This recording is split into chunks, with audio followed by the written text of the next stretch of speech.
Hello friends, இன்னைக்கு சூப்பராக ஒரு கேரளா ஸ்பெஷல் தான் பார்க்க போகிறோம். இன்ஸ்டன்ட் ரவா கலத்தப்பம் எப்படி பண்ணுறதுன்னு பார்க்கலாம். நாம் அரிசி ஊற வச்சு அதை அரைச்சி புளிக்க வச்சு கஷ்டப்படாமல் டக்குன்னு வீட்டில் இருக்கிற ரவையை வச்சு செஞ்சிடலாம். அதுக்கு நான் ஒரு கப் அளவுக்கு ரவை எடுத்திருக்கேன். இந்த மாதிரி ஒரு மிக்ஸி ஜார் எடுத்துக்கலாம். அதில் நாம் எடுத்த ரவையை சேர்த்துக்கலாம். இந்த கப்பை பயன்படுத்தியே நம்ம அடுத்தடுத்த அளவுகளை அளந்துக்கலாம். அதே கப்பில் அரை கப் அளவுக்கு வடித்த சாதம் அதை எடுத்துக்கலாம். 1/4 கப் அளவுக்கு தேங்காய் துருவல் எடுத்துக்கலாம். இதோட ஒரு 3 ஏலக்காய் சேர்த்துக்கலாம். ஒரு 2 சிட்டிகை அளவுக்கு உப்பு சேர்த்துக்கலாம்.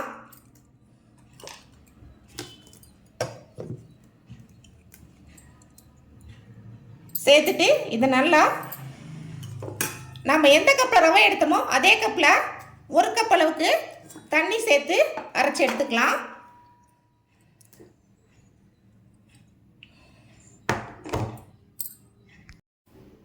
அரைச்சிட்டேன். இந்த அளவுக்கு நல்லா ஃபைனாக அரைச்சிக்கோங்க. இதை ஒரு பவுலில் சேர்த்துக்கலாம்.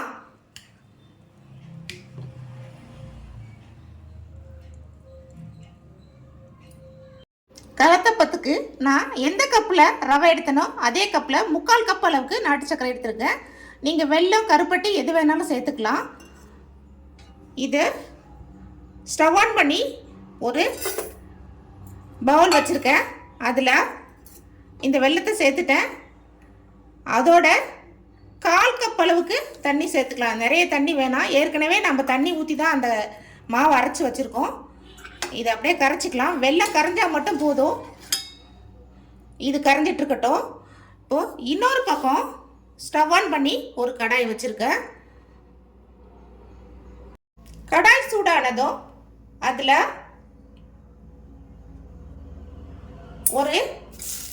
ஒரு ஸ்பூன் அளவுக்கு நெய் சேர்த்துக்கலாம். நெய் மெல்ட் ஆனதும் தேங்காய் துருவல் இந்த மாதிரி குட்டி குட்டியாக தேங்காயை பீஸாக நறுக்கி வச்சுருக்கேன். இதை சேர்த்துக்கலாம்.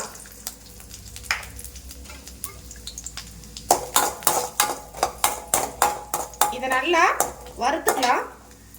இதோடவே கேரளாவில் இந்த மாதிரி தாங்க கலப்பாங்க. அதில் வெங்காயத்தை இந்த மாதிரி சின்ன சின்ன ஸ்லைசஸாக கட் பண்ணி வச்சுருக்கேன். அதே மாதிரி கட் பண்ணி சேர்த்துக்கலாம். சேர்த்துட்டு இதை நல்லா கோல்டன் ப்ரௌன் கலருக்கு வதக்கிக்கணும். நல்லா வதக்கட்டும். இந்த அளவுக்கு நல்லா வதக்கிக்கணும். இதை இப்போ வேற ஒரு பிளேட்ல ட்ரான்ஸ்ஃபர் பண்ணிக்கலாம்.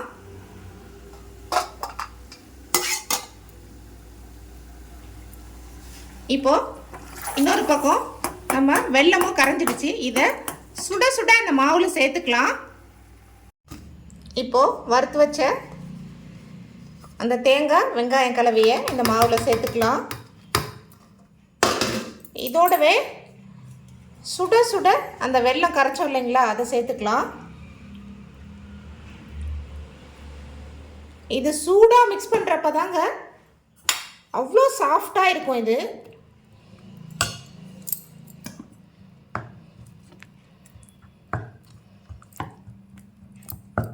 அப்படியே மிக்ஸ் பண்ணிக்கலாம்.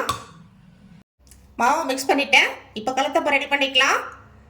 கலத்தப்பம் ரெடி பண்ணுறதுக்கு ஸ்டவ் ஆன் பண்ணி அந்த கடாயை வச்சுருக்கேன். நம்ம எந்த கடாயில் தேங்காயும் வெங்காயத்தையும் வதக்கணும் அதே கடாயில் இன்னும் கொஞ்சம் போல் நெய் சேர்த்துக்கலாம். சேர்த்துட்டு அப்படியே இந்த மாவை எடுத்து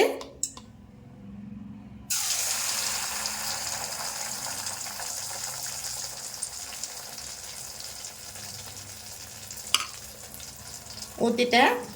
இப்போ இந்த மாதிரி ஒரு மூடி போட்டு மூடி வச்சிடலாம். கொஞ்சம் ஃபாஸ்ட்டு கொஞ்சம் சிம்மு இந்த மாதிரி வச்சு சூப்பராக இதை வேக வச்சிடலாம்.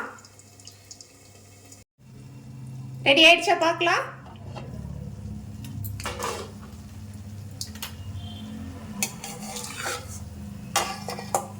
பாருங்க ஃப்ரெண்ட்ஸ், சூப்பரா தகதகன்னு நம்ம கேரளா கலத்தப்பம் ரெடி ஆயிடுச்சு.